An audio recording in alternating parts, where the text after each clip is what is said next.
Hello and welcome to lecture 13 of the NPTEL MOOCs course on economic growth and development. Today's lecture has been planned as a general lecture. It's a general class in which I have chosen to discuss one of the chapters of the very influential book named Hunger and Public Action by Jean Drèze and Amartya Sen. I have rather unimaginatively titled this lecture as Economic Growth and Public Support, directly taking from their book on hunger and public action. And I will presently explain why I have retained the title as such. But before we do that, let me give you a brief introduction to the book that we are talking about. Although this today's lecture is not entirely on the book, I have taken a page out of their book in the form of one chapter, and I will tell you why it is important to look at the data given in this chapter and what relevance it has to our discussion on growth and development. So the book under question, review, it is essentially in the form of a review, but I would also discuss this paper. The book that I am talking about here is titled Hunger and Public Action. This came out in 1989, written by Jean Drèze and Amartya Sen, based upon very careful research carried out by them at the World Institute of Development Economic Research in Helsinki. And the year in which this book came out is very important because this was the year in which a lot of transition was taking place with respect to the study on poverty, inequality, growth and development. And this book, so to say, came at such a juncture in which a lot of transition was taking place with respect to the discourse on what we understand or what we have understood so far as economic growth and development. So this book has 4 parts. It is written in 4 parts. The first part of this book, and the bullet points here that I have mentioned under each of these parts are basically the chapters of this book. And the first part makes extensive use of the concepts of entitlements and capabilities, and it explores the interactions between nutritional, economic, social and political elements that influence hunger and deprivation. So this book, to begin with, is primarily about hunger and deprivation, how hunger and deprivation came to be and what they mean by hunger and deprivation in the poorer countries of the world. Is it only economic in nature, or there are other social and political factors that go behind explaining hunger in the less developed countries of the world? The second part of this book focuses on problem of famine prevention, and there's a lot of attention given to Africa and India in the second part of this book here, where he's focusing on famines and social responses, famines, markets and interventions, strategies of entitlement protection, and experiences and lessons drawn from various countries in Africa and India. Part 3 of this book is devoted to the issue of fighting chronic undernutrition and lessons to be learned from the policies of China, India and also Sri Lanka, where there is a lot of data with respect to the experiences of direct support or public provisioning made in the social sector of Sri Lanka. The last part on hunger and public action, the economy, the state and the public, it draws together the main themes and concerns of the previous chapters, and it provides an integrated view of the role of public action in eliminating hunger. So this study basically suggested that there is some space for public action in solving the problem of hunger and deprivation of the third world. And in the case of famine prevention, social security could provide early warning systems and employment provision plans. And to fight endemic deprivation, the authors suggested that among other things, the basic healthcare, elementary education and food programs should be inherently looked at. Now I have taken a leaf out of part 3 of this book, and particularly chapter 10, which is titled Economic Growth and Public Support, and as I have already said, rather unimaginatively, I have titled this general lecture also as Economic Growth and Public Support. And I am, so basically I have taken a page out of this book and I am presenting it to you as a general lecture, because I think that this has a lot of relevance to what we have been discussing so far about growth and development. Post today's class, we will study about the genesis of human development and how the literature of human development, how it has come up in the recent years. and how no evaluation of poverty, inequality and development is complete without engaging ourselves with the issues of and related to human development. So, to be able to do that, therefore, this lecture will provide some sort of a bridge in providing to us context as to what country experiences reveal with respect to the strategies adopted for development of the standards of living of their people. So, before we move on further, let me also tell you that this chapter, economic growth and public support of this book, Hunger and Public Action, largely draws from the estimates of income and nutrition outcome indicators such as infant mortality rate and under 5 mortality rates of various countries based upon the estimates provided by the World Development Report of 1987, which is the latest considering that this book came out in 1989. So, the figures that come up may sound dated today, but the arguments that follow these figures, these estimates are still relevant, and the empirical evidences supporting these arguments have been increasing over the years. So, let me also inform you that I am discussing this chapter in the form of a general lecture very uncritically. Which means to say that there have been a number of critical reviews of this book, Hunger and Public Action. There have been a number of critical reviews of this chapter, economic growth and public support, raising questions about the arguments that have followed. And for those interested in looking at critical reviews of this book, may among other scholars make a beginning with Martin Ravellian, who has talked a lot about the methodology followed in this book for coming up with the conclusions that they have come up with. However, it is also, I must also mention here that Martin Ravellian also applauds this book for making a very significant contribution to the growth and development literature. So, now let me also give you a quick snapshot of if we have to summarize this book, this chapter on economic growth and public support, what would it sound like? So, this chapter basically talks about two strategies of development. One is the economic growth led security strategy, and the other is the public support led security strategy. And both of these strategies of development have been compared and contrasted, and the interconnections have also been seen between both of these strategies. They have also been seen against the concept of what Sen and Drez referred to as unaimed opulence, or what we can also term as unwarranted growth in the present times. So, let us look at this figure here that is appearing on your slide. By now, we know that the association between GNP per capita and the human development indicators such as health, nutrition, morbidity and mortality is not straightforward. Now, this table here shows the GNP per capita, the infant mortality rate and life expectancy at birth for selected countries, and the figures here will sufficiently illustrate the point that we have just made about there being no straightforward relationship between incomes and nutrition indicators. For example, if you see here, South Africa has nearly 6 times the GNP per head of China and Sri Lanka. Similarly, Brazil has many times more income than China and Sri Lanka, but has a lower life expectancy. So, and the striking among them all is Oman, whose GNP is 20 times that of China and Sri Lanka, but has the lowest life expectancy among them all.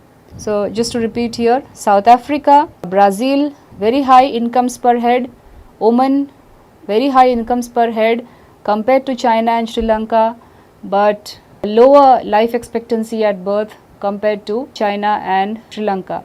Similarly, if you look at the infant mortality rates per 1000 live births for Brazil, South Africa and Oman, they are far higher than what we see in China and Sri Lanka. So, it is a contrast. There are very high, the low levels of income, but high rates of achievement with respect to nutrition outcome indicators, IMR and life expectancy at birth, higher incomes, but lower achievements in terms of IMR and life expectancy at birth. So this is what Dres and Sen referred to, what is called the dissonance between GNP per head and the capability to survive premature death. So Brazil, Oman and South Africa, despite their richness of incomes, despite their opulence, or have much greater IMRs or infant mortality rates compared to China and Sri Lanka. And they identify two causes here.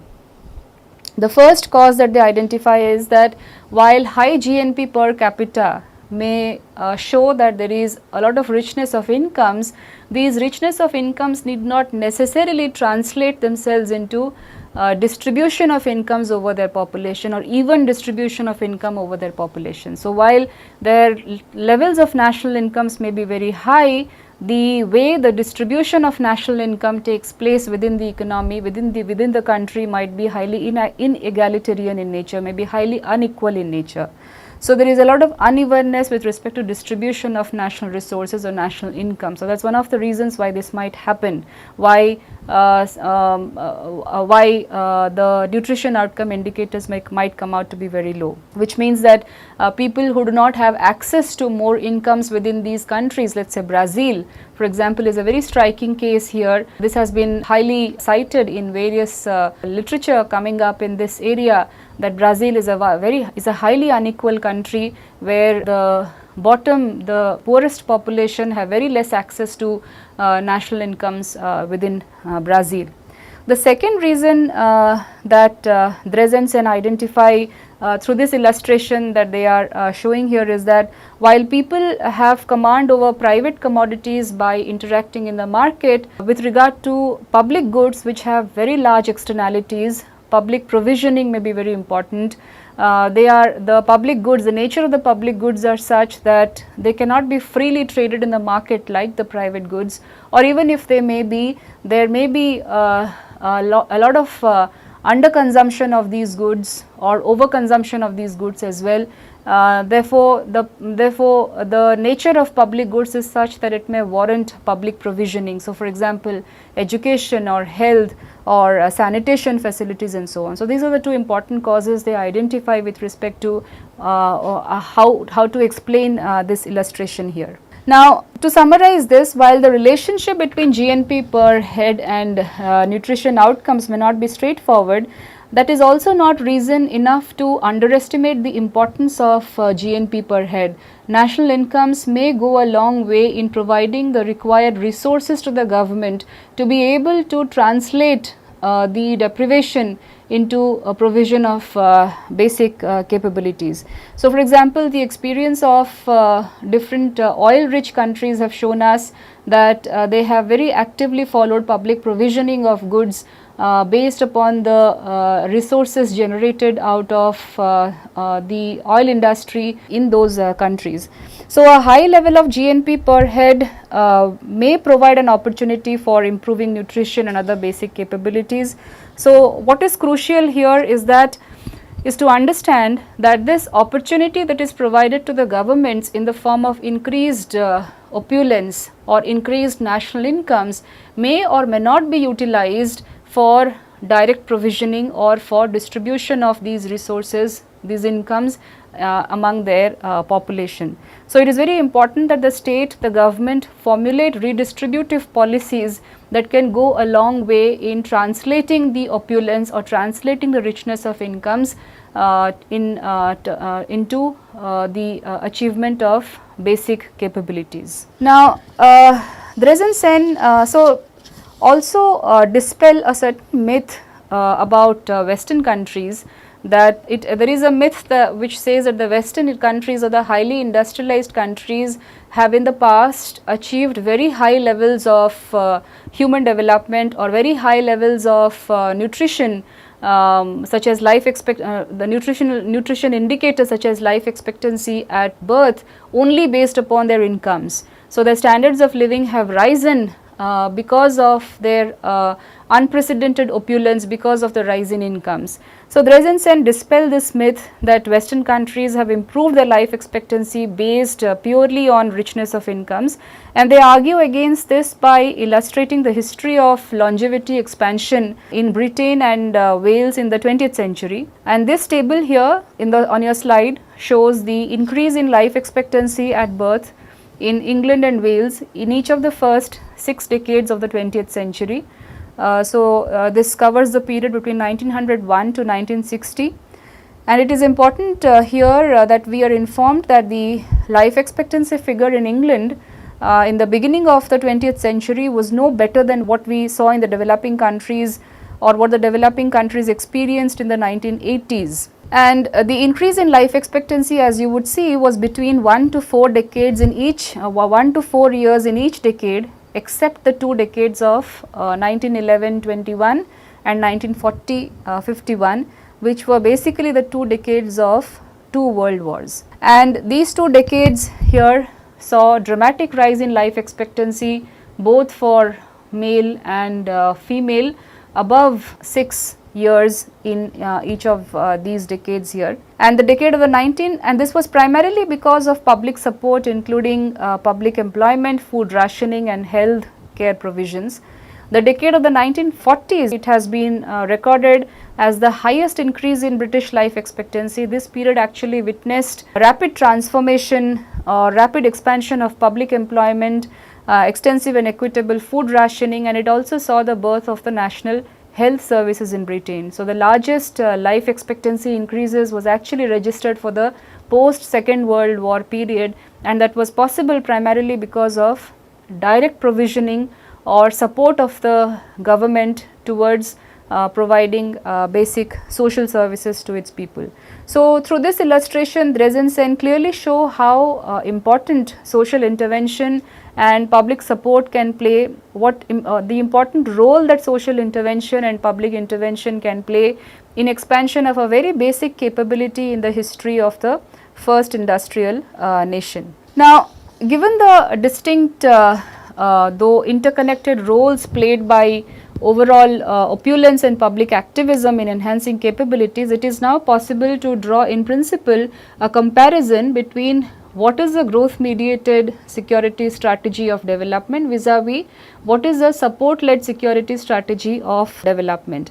And this is how Dreesen Sen define or explain both of these strategies in this chapter on growth and public support. They define strategy of growth mediated security as something which promotes economic growth and takes the best possible advantage of the potentialities released by greater general affluence, including not only an expansion of private incomes but also an improved basis for public support.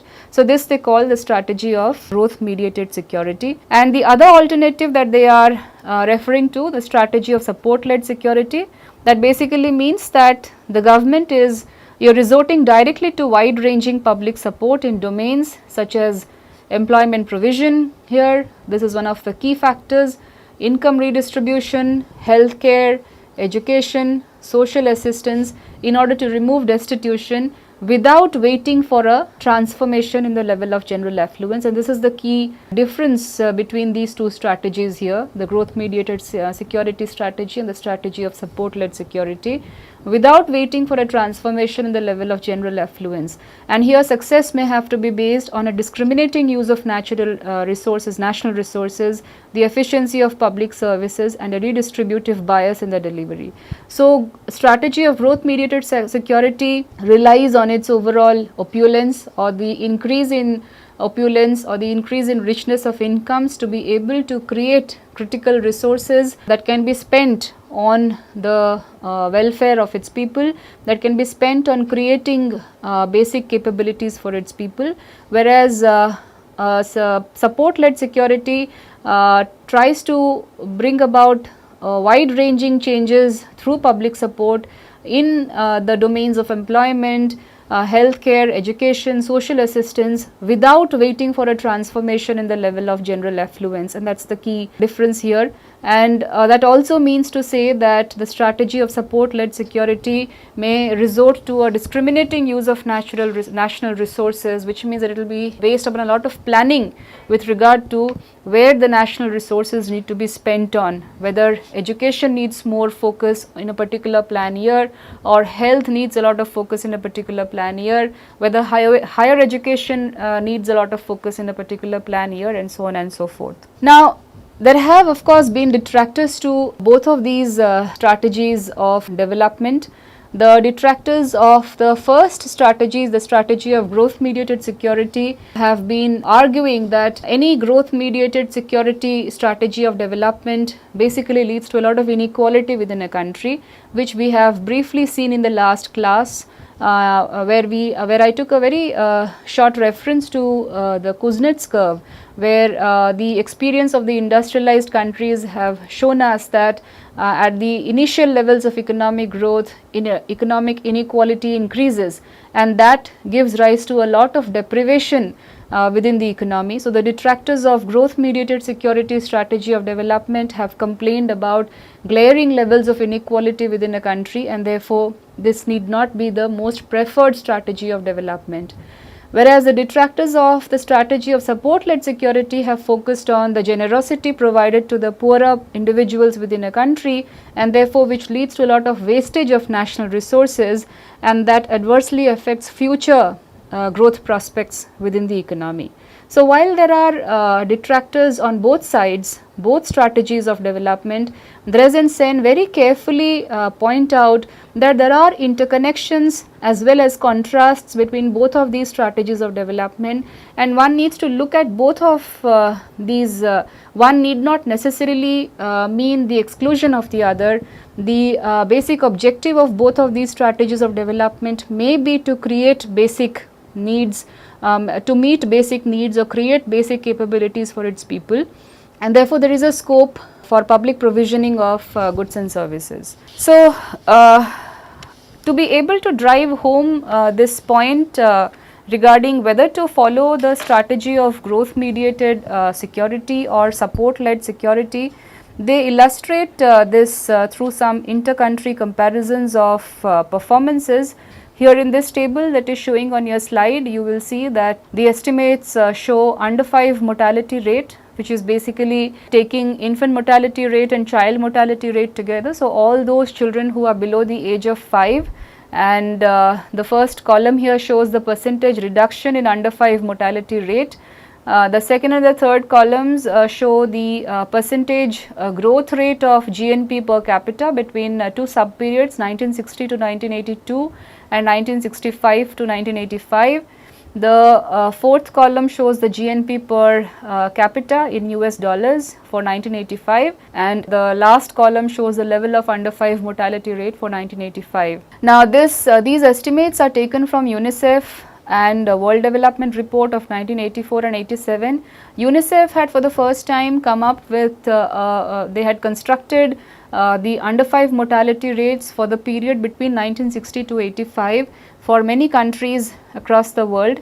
And what Dress and Sen have done here is to put together the estimates for the developing countries, and from within the set of developing countries they have illustrated here the example of 10 best developing countries based upon their percentage reduction in under 5 mortality rate vis-a-vis their percentage growth rate of GNP per capita for the period 1960 to 1985. So, and they have ranked the 10 best performance among the category of developing countries. This is in order of decreasing importance, which means that Hong Kong is the best performer country in terms of percentage reduction in under 5 mortality rate, and South Korea is the worst performer.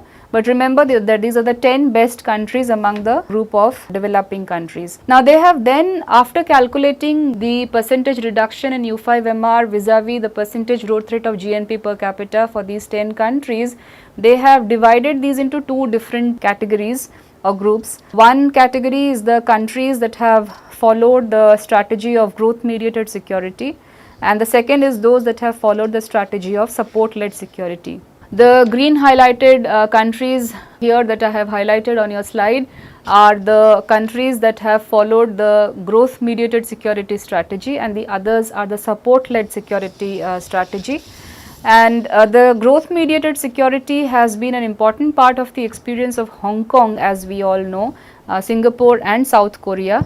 So, Hong Kong, Singapore and South Korea have explicitly followed growth mediated security strategies.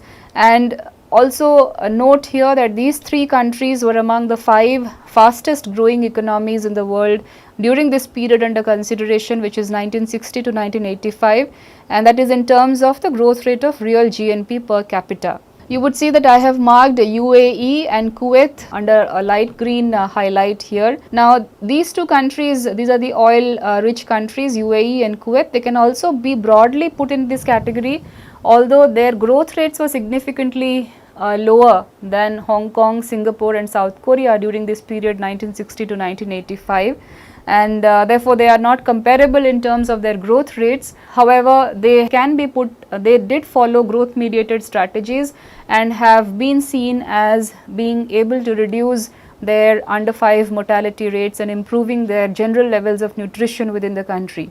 Now, you may ask why their growth rates were not comparable with the other countries who have been identified as belonging to the category of growth mediated security strategy. This was primarily because while UAE and Kuwait did see a phenomenal rise in their incomes, the method of calculation of GNP per capita during this period did not account for, was mostly a quantity index, the amount of goods and services produced within the economy, whereas the incomes or opulence that came to the countries like UAE and Kuwait were mostly because of the differences in the international price of oil. And because of the changes in the fluctuations in the international oil prices, there were large rise in incomes that accrued to these countries, which were then very diligently used by the governments of these countries, particularly Kuwait, in providing basic services. So, among the 10 countries, if we look at these 5 countries here, if we categorize them as following growth mediated security strategy, we can say that about half of these of the 10 highest performers have resorted to a strategy of growth mediated security. Now, the other 5 countries, Chile, Costa Rica, Cuba, China and Jamaica, they have had comparatively very low growth rates. So, their success cannot be attributed to income growth, but the possibility of support led security. And the demographic and health records of each of these 5 countries have been extensively scrutinized in the literature of development, and there seems to be a very strong evidence of rapid nutritional improvements in all of these 5 countries, apart from the observed trends of reduced under 5 mortality and child mortality rates that we see. So, all of these 5 countries have always been at the center of debate and discussion with regard to social provisioning or the active role played by the state in provisioning of goods and or provision of social services. Now, moving on with this paper, Dress and Sen then bring out certain interconnections and contrasts between these two strategies. So, essentially what they are trying to say is that these two strategies of development need not be pitched against each other, but they need to be seen together, because the objective of both of these strategies are dealing with deprivations or providing basic capabilities to its people. So, there is no strict dichotomy between these two strategies of development, and these interconnections and contrasts need to be carefully seen, and therefore, this is a complex phenomenon. It needs to be carefully understood and studied. The first distinction they point out is that it is not a question of activism versus disengagement on the part of the state. They are saying that it has been seen that governments that have pursued growth mediated strategies have also pursued active distributive policies, for example, in the field of widespread promotion of skills and education, maintenance of full employment and so on. So, all of these have been done while actively promoting growth oriented strategies. So, it is not a question of whether a state is more active or whether the state is disengaging itself from provisioning of goods and services, because many growth oriented countries have at their core the objective of redistribution of incomes among their entire population, ensuring that the benefits of incomes reach through social provisioning or provisioning of social services to its entire population. The second point that they are pointing, which is an interconnection, basically the first 3 points show the interconnections between these two strategies, and the last point points out the contrast between these two strategies of development. So, the second point he is making is that it is not a simple case of pitching the market versus state provisioning. Kuwait, for example, is a case in point where enhanced incomes did provide the material basis for one of the most comprehensive welfare states in the world. So, it is not an either or case of market versus state provisioning. The third interconnection that he points out is that strategy of growth mediated security is not at all the same thing as the pursuit of economic growth. In fact, growth mediated strategy need not necessarily be in conflict with provision of basic needs, which may actually be an approach towards fulfillment of basic needs. And similarly, support led security does not lead to surrendering of the importance or objective of economic growth. And empirical studies have actually shown us that improvements in quality of life, particularly in the domains of education and health, have gone on to improve labor productivity. So which means that state led or support led security can also go a long way in ensuring economic growth to its population. There are numerous studies, empirical studies, that have been carried out to show the levels of or the improvements in human capital and how improvements in human capital lead to increases in labor productivity within a country. There are empirical studies which goes to the extent of coming up with actual estimates with regard to how much percentage increase in primary education or how many percentage increase in secondary education, higher education will go to how many percentage increase in labor productivity of a country. So, there are evidences that show that interventions or investments made in human capital formation can also go a long way in ensuring economic growth within a country. The fourth point he points to is a contrast between these two strategies of development, and this contrast is that countries which have been identified as having used support led strategy have not waited to grow rich before providing public support to guarantee basic capabilities. And now this contrasting point, the fourth point, is at the heart of the debate with regard to whether to follow growth mediated strategy of development or support led strategy of development, because the detractors of support led strategy of development would say that economic growth should first take place, and economic growth by itself will take care of improvement in quality of life. What we very famously know as is the trickle down effect of income, that as incomes grow, the very high incomes will trickle down to the lower sections of the vulnerable sections of the population within a country, and eventually they will also see a rise in their levels of income. However, as experience has shown us that the trickle down did not really take place, rather what has happened over a period of time is inequality has risen, inequality has grown at an unprecedented rate, and particularly in the post globalized era. But those countries which have followed support led strategies of development have very clearly illustrated that they need not wait for economic growth to take place for direct provisioning or public provisioning of goods and services to take place, and that is the major contrast between these two strategies of development. So, essentially what Drezen Sen are arguing here is that despite these complementarities, dilemmas can arise. There can be dilemmas with regard to striking a balance between these two strategies of development.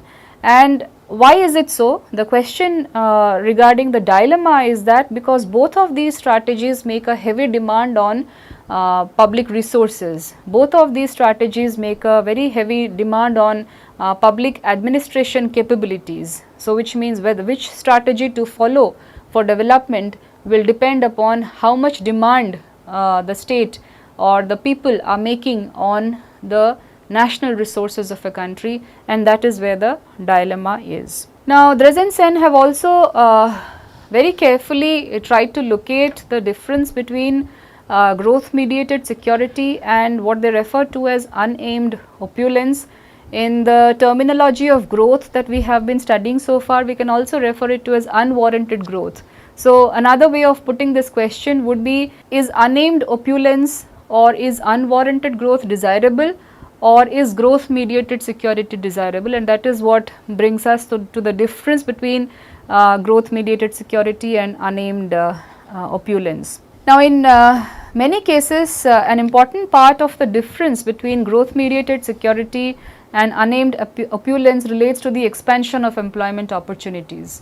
So, one of the things that the strategies that the countries following growth mediated security they do is that they very actively follow the economic policy of full employment.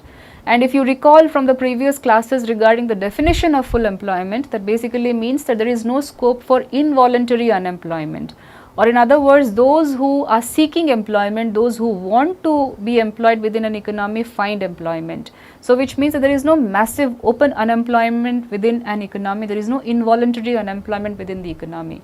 So, one of the basic differences between unwarranted growth rates and or countries following unwarranted growth or those following growth mediated security strategy is that the growth mediated security countries, they very deliberately try to follow the policy of full employment. And each of the 5 countries that Drezen Sen have identified as following growth mediated security, like South Korea say for example, they have experienced extraordinarily low rates of unemployment during this period between 1960 to 1985. And this level of the low level of unemployment is low by the standards of the unemployment found in the developing countries of the world, and they have even relied on imports of labor power. So, therefore, the role of the state in promoting full employment has been quite obvious. So, there has been a rapid expansion of employment opportunities in these countries.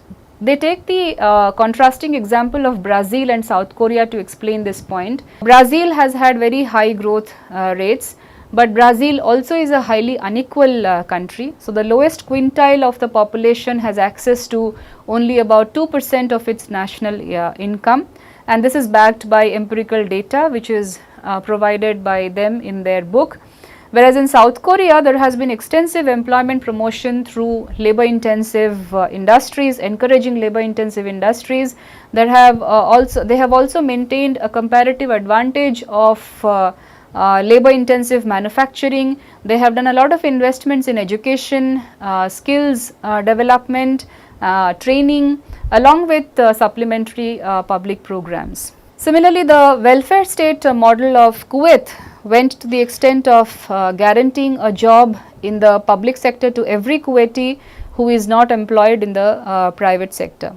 So, essentially the instrumental role of expansion of employment opportunities to share the benefits of affluence is a crucial difference when one is trying to look at the differences between growth mediated security strategy and unaimed opulence or unwarranted economic growth rates. If a country is focusing only on bringing up the rates of economic growth, what is the difference between the countries who are very deliberately following economic growth led security strategy, and that is securing employment for their large masses of population. So, now we have got some clarity that growth mediated security does not necessarily make private incomes the engine of economic growth. Public provisioning also plays an important role to be able to achieve this. Now, this table here on this slide shows the performance of Kuwait during the years 1960 to 1985 in some of the social indicators. So the indicators here show population, government oil revenue for the periods for the years 1960, 1965, 1970, 75, 80 and 85. So these are 6 years in point. There is data on public health expenditure, public education expenditure, number of teachers in government school, number of students in government schools, number of physicians in government schools and the rate of illiteracy. And if you would see, while the population, the absolute number of population of course has risen over the period, government oil revenue has risen by about, if you look at the figures for 1980 and 1985, it is more than 3 times in 1980 and it is almost double of what you see, it is twice the growth of population in 1985. Health expenditures have been rising, public education expenditures have been rising, number of teachers in government school has seen a dramatic rise from about 2000 in 1960 to more than 26,000 in 1985. Number of students in government schools, which is an important achievement, number of students in government schools have risen to about 361,000. Number of physicians have gone up from 451 in 1965 to more than 2000 in 1985, and the rate of illiteracy have come down. Now before we decipher this table, a little insight into Kuwait's oil industry has been provided by Drezen Sen, and I think it is important that we talk about that here. The Kuwait's richness dates back to 1946 when the country started exporting oil, and since then earnings in the oil sector has grown unprecedentedly. But before 1976, oil industry was not completely government owned, and most of the incomes that arose from the oil industry was in the form of taxes and royalties. However, since 1975, the oil industry of Kuwait has been completely government owned, and over a period of time, the entire profits of the oil industry has been appropriated by the Kuwaiti government. And this profit that has been entirely appropriated by the Kuwaiti government has of course been central to the Kuwait idea of welfare state and the role of the state in encouraging or bringing about public provisioning of goods in the social sector. So the availability of, if you look at this table again here, the availability of public services in Kuwait has expanded in a record time.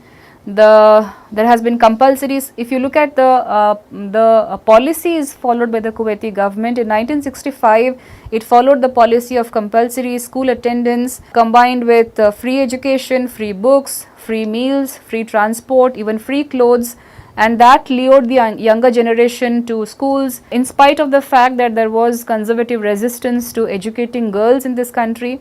The estimates shown in this chapter of this book, Hunger and Public Action, tell us that in 1977 the government subsidies on education actually exceeded $600 per student. It also says that the male secondary school enrollment ratio was 86% in Kuwait in 1982-84, which was better only by South Korea and a handful of other industrialized market economies. The sophisticated medical services provided free of charge to the entire population, Kuwaiti as well as non-Kuwaiti. Far-reaching public provisions were also made in areas such as housing, water supply, electricity, transport and communications, and the subsidization of basic commodities.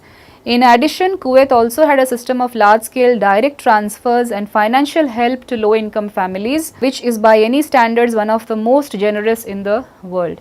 And to quote Drezen Sen from their own chapter, they pointed out that if socialism were reduced simply to state ownership of the means of production and generous provision of social wages, Kuwait would appear to be one of the most obviously socialist countries in the world. So this table sums up the marvelous achievements of Kuwait, which very deliberately followed a growth mediated strategy of development, but along with a very active role of the state in formulating policies, progressive progressive policies that brought about rapid transformations in the domain of education and health, and because of which they could catch up with the industrialized countries of the world. Another case that Dress and Sen have very elaborately discussed in their book and in this chapter,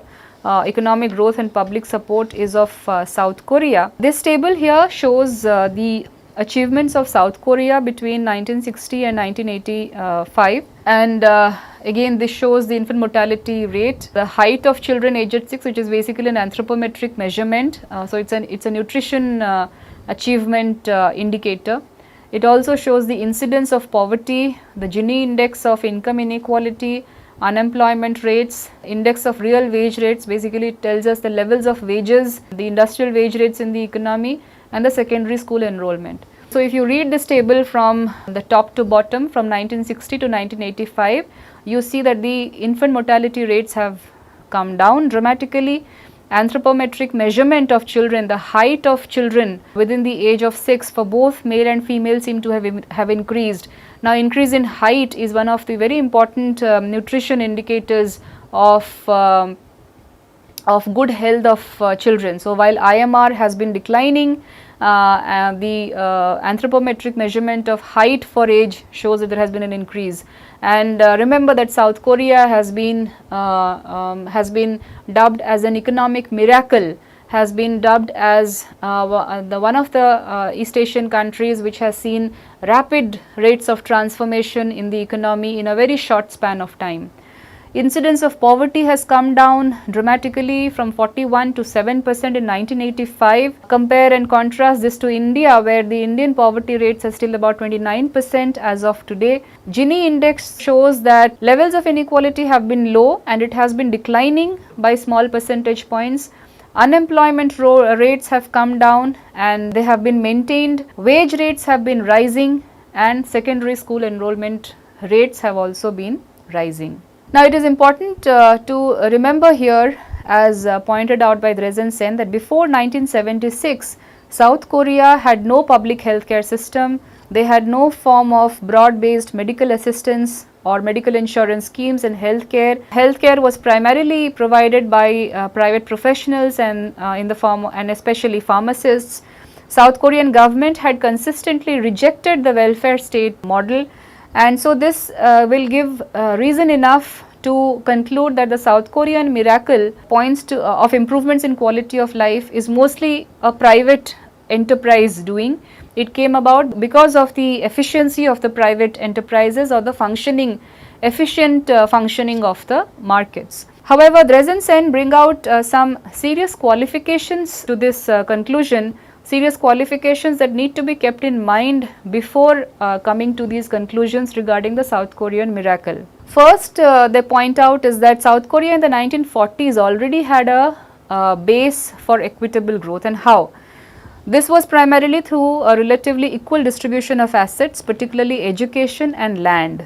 So what they had done was government had played a major role in equitable growth, in ensuring equal distribution of land and education, and this equitable growth was reinforced by the labor intensive orientation of their industry, and this orientation took place within a structure of incentives and inducements worked out by their government. So if one is to claim that, so they claim that it is impossible to understand, Dress and Sen claim that it is impossible to understand South Korea's experience without reference to the major role played by the government in enabling the population to participate fully in the process of growth. Second point that they refer to is that South Korea's economic expansion was also due to the conducive economic environment provided to the private enterprises by the state. So which means during the period of 1970s and 80s, the 60s, 70s and 80s, there have been evidences of extensive credit control and incentives, import substitution measures, infrastructural investments and sophisticated tax administration system.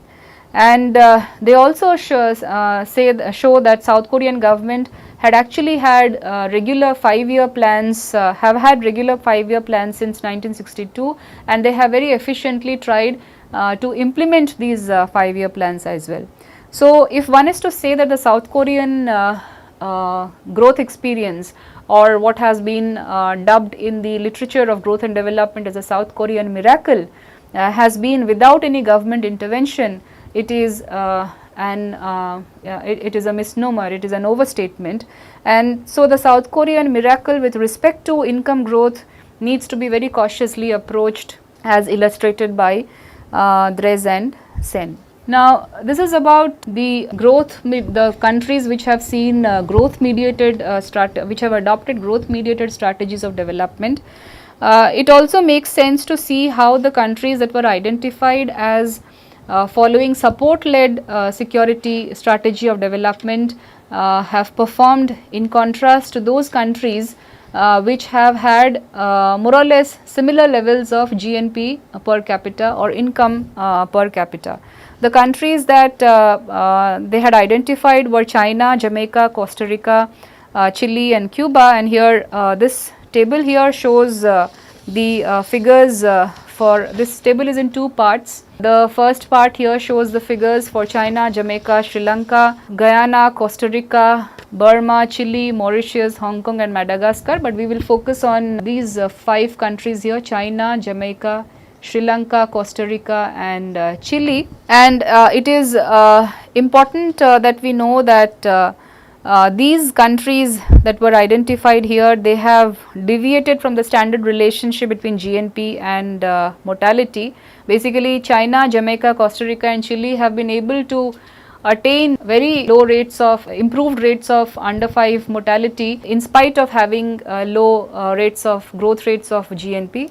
But it is important to point out Sri Lanka here, which is an exception among these countries, because Sri Lanka has had very low growth rates of GNP per head between the period 1965 to 1985, and however it had the comparable reduction in under 5 mortality rate is as good as it was in China, despite having low growth rates compared to China. And the Andres and Sen argue that Sri Lanka did not grow dramatically during this period 1960 to 1985, but something miraculous happened in Sri Lanka prior to that.